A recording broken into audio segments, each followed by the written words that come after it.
everyone, I'm here today to talk to you a bit about Dakota fires.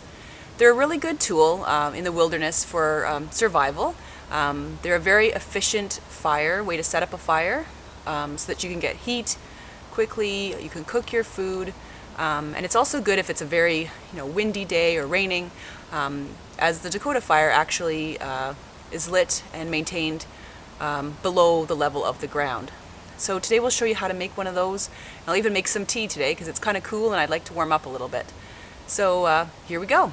So first of all, you're going to want to select a site for the fire. We are here in the woods, so I've just selected an area. There's a little bit of open space around me. I've got a tree behind me. We'll use this tree to help deflect the smoke away from us. It's not at a huge angle, but what happens when the air gets sucked into the fire and the smoke will come out the one hole, it'll get deflected off of this tree and get away from our eyeballs. So we've got an open area here. The ideal soil to dig for the Dakota fire is something that holds its form when you dig into it. So a bit of gravel to it, a bit of loam, so sandy soils that are pretty compact are useful for this type of fire. You want to stay away from very nutrient-rich soils if possible, and stay away from a lot of heavy, roots or heavy rocks. That'd be very difficult to dig into and expend a lot of energy removing those materials. So we've selected a spot right here, and I've moved away some of the leaves, and then I'll show you how we dig the fire pit. So here we are. This is the site I've selected. I've removed the leaves. We're going to dig 2 holes. There will be one hole about 1 to 2 feet away from the tree that you see here. That first hole should be 1 foot wide and about 1 foot deep. Then we'll make a second hole closer to where I'm standing, but 1 foot away from the first hole. It will be 6 inches across and about 1 foot deep, and it will be dug at about a 45-degree angle to connect with the first hole. This hole is where the fresh air will come in and feed the flames of the fire. The second hole that I just discussed, basically the prevailing wind should blow into the hole if it is a windy day. That will really help fan the flames of the fire and make your fire really hot. This is a very fuel efficient fire, so you don't need a lot of firewood to keep it going, and the windier it is, the hotter the fire is going to be. However, today is a still day, so site selection, I don't really have to make the second hole into the wind because there is none today.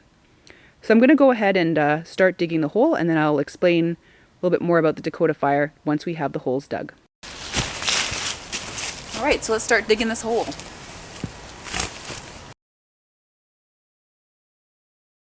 So as you can see, we've got the main hole right here. So this one's about 1 foot across and 1 foot deep. And I've trimmed away as much of the root structures as I can around the area. You can see the soil is pretty loamy, so it does hold its form. Some of the, moisture-rich humus tends to want to collapse in on itself, or if you have just pure sand, that's not good either because it wants to cave in. So this seems to be a pretty good location for this fire. This is the second hole that I was talking to you about. So this one is about 6 inches across, and it goes down at about a 45-degree angle. And it communicates with the first hole, and I'll show you that by sticking my hand through the hole. All right. So, when I was discussing earlier, this second hole here, you should angle it towards the prevailing wind. So if the prevailing wind is coming in this way, this will help feed the fire. So the air will rush through here and come out this hole and fan the flames of your fire at the bottom of the hole, thus creating a hotter fire. All right, so we'll get started. I'm going to, fill the hole with some tinder, and then we'll light the fire with our fire steel and get this party started. And of course, you'll want to have a variety of sticks and tinder to get your fire started. So right here I have Nature's Fire Starter, which is paper from a birch tree. I collect it when it's on the ground. You don't really want to pull it off a tree. That's not healthy for the tree, but in an emergency situation, I mean, you got to do what you got to do. But it's best to sort of find this stuff on the ground. I've also have some dead sticks, dry sticks here that we'll start the fire with, and I've got some bigger sticks here as well for when the fire gets really hot. We'll start feeding those into it. Okay, so as you can see in the first hole here, I have some tinder. I've got like a little miniature log cabin fire, and I've got some birch bark, a little bit of fluff from cattail in there, and some very small pieces of tinder. And here I'm going to light some tinder to light the fire. I'm going to use my Swedish Mora knife to do that. It's a really good knife. I carry it with me. It's basically has a fire steel within the handle. Really, really handy so that you can light fire in the woods. It's also got a nice little lanyard there so you can put on your wrist. It also comes with a nice little waterproof case. All right, here we go.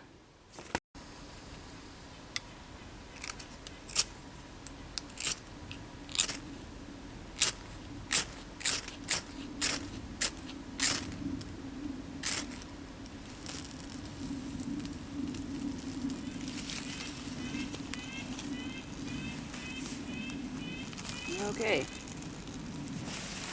we've got her going there. A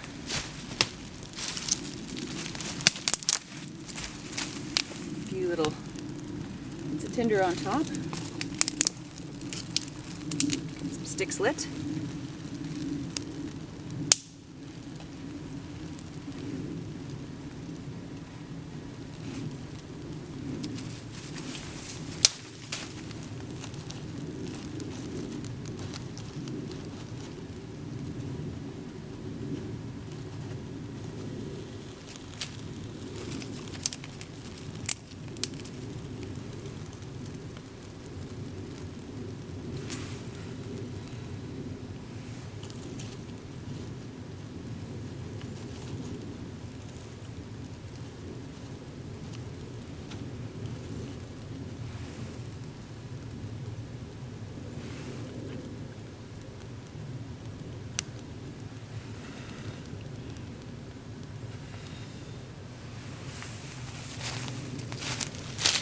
Fortunately, everything is extremely wet. We had a heavy rainfall the other day, so a lot of the little twigs don't want to light really well.